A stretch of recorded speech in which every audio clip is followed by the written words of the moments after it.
Well, you may have caught a number of news stories over the past few days about a drug which is having success treating cancer in pets. The drug's made from a tree native to northern Queensland's rainforests and is being produced by a company called QBiotics. Now, the group's nearly completed a $10 million capital raising, but it won't be hitting the boards anytime soon. To find out why and a little bit more about the company itself, I'm joined in the studio by QBiotics Corporate Finance Manager Reuben Buchanan. Reuben, thanks for your time today. Thank you. And EBC46 is what we're talking about. It basically was discovered in the seeds of a particular tree in Queensland in the rainforest there. Yep. Just tell us how it's different in general terms from most chemotherapy agents which are current in the market at the moment. I've got this seed here, which is quite interesting, so I'll leave that there. But basically, most chemotherapy drugs will, target and kill mammal cells. And what this does, the EBC46 does not kill cells. What it does is it stimulates the body's own immune system, the white blood cells, to actually to fight the actual tumour. So what it's doing is supporting the body's system, and it's not actually, the drug itself doesn't attack mammal cells. So it works in a very different way, and that's why it's worked in a number of different kinds of tumours, worked in about a dozen or so different types of tumours in 6 different species of animals. Still untested in the human market, and that's what this $10 million capital raise is for, so we can move forward, put the drug through the FDA protocols and prove its efficiency in the human market. So, as you said, the money you're raising, you're almost up to that 10 million mark at the moment. You're hoping to move that into the human trial phase. I know that the Cancer Council has been extremely wary about calling this a breakthrough for cancer. And one of the reasons they flag is that, look, none of the research that you've done has actually been published in any notable scientific journals. I mean, from an investor point of view, what kind of information are investors after in the absence of independent scientific scrutiny? Yeah, well, the thing is, the scientific scrutiny will come when the human trials start. So we're preparing for that. So the drug at the moment is in what's called preclinicals, then an IND filing happens, then it moves into phase 1. So that's all the human stuff that's happening in the future. That's what the capital raising now is for. The Cancer Council is absolutely right. It hasn't been proven in the human market. And at no time have we said that it will work in humans. And in the offer document it says that it hasn't been tested in humans. But in the vet market in Australia, it has proved to be quite effective in treating 150 different animals.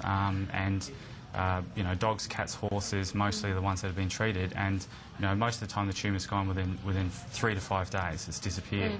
I understand that, as you say, that the scrutiny from the science community might come in the human phase, but you've had these animal trials and they have gone successfully. Yeah. But I mean, are investors happy to invest up to $10 million in a company where nothing's been published and actually? Yeah. Well, obviously, because we've notable raised, is the absence of venture capital and private equity as your investors. You're actually just getting money from individuals. Well, there's a lot of, people don't realise how big the pet market is, because, so even if it doesn't work in the human market, the pet market in Australia, we estimate is about potentially $30–40 million in sales per annum. That's every year. And globally, the vet market, just with horses, cats and dogs, is potentially worth up to $900 million a year. So investors sort of taking that into account. It is a risk with the human market because it hasn't been proven.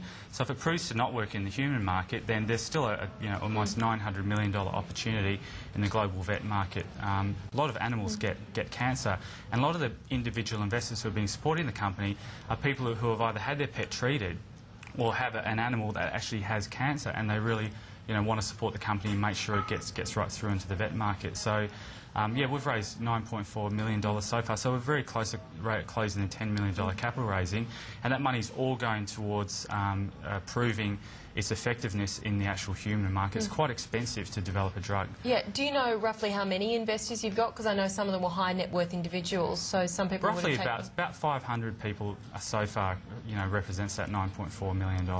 And in terms of the information you give to these investors, I mean, what's the difference? I think you call it an information pack or something, as opposed to obviously obviously a prospectus which would come with an IPO. Well, this document here, this is an offer information statement, and it's basically it's a mini prospectus. So it was lodged with ASIC on the 17th of May, and that allows us to raise up to $10 million from an unlimited number of investors.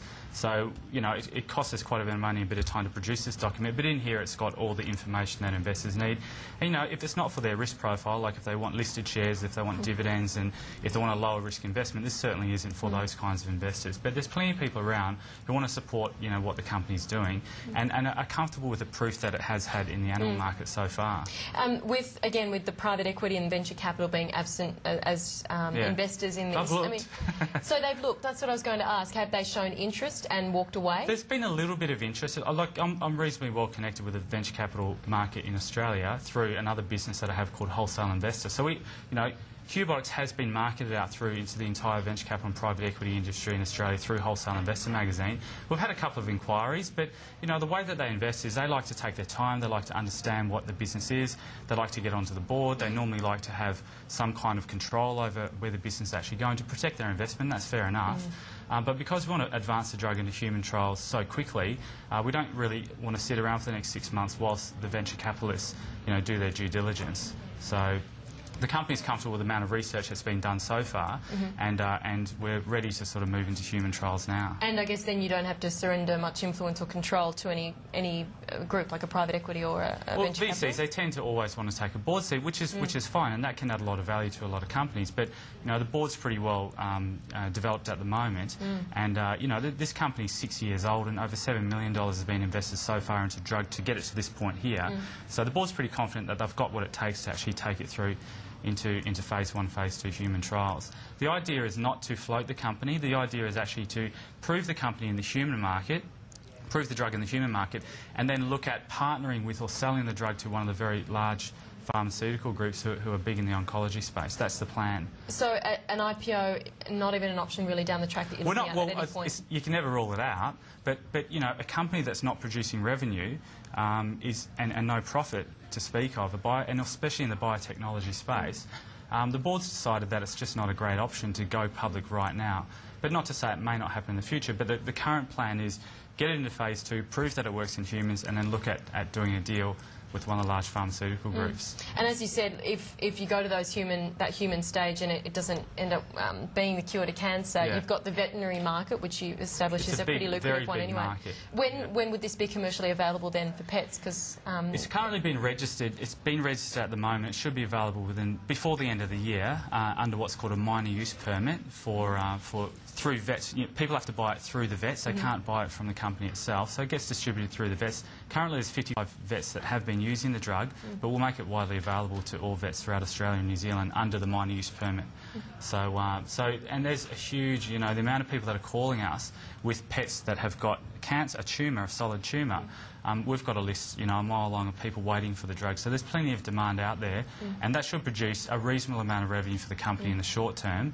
But we're not relying on that revenue to keep the company going. This $10 million will keep the business going for the next couple of years. Next couple of years, okay. And then best case scenario, just to finish off, is it proves to be the cure to cancer. What sort of time frame again are you looking at? The media uses a cure for cancer, but you can't really cure cancer. But if someone's got a tumour, right, and it gets rid of the tumour, I mean, that's a good result. Best case scenario, get into phase 2, it works, you know, the sort of time frames we're talking about is about 2 to 3 years, hopefully, through that particular process. And then on the market, how soon after that? Is it commercially for the available? humans? Yes. It takes a long time, you know, we're talking more like 5 to 7 years. Okay. Yeah.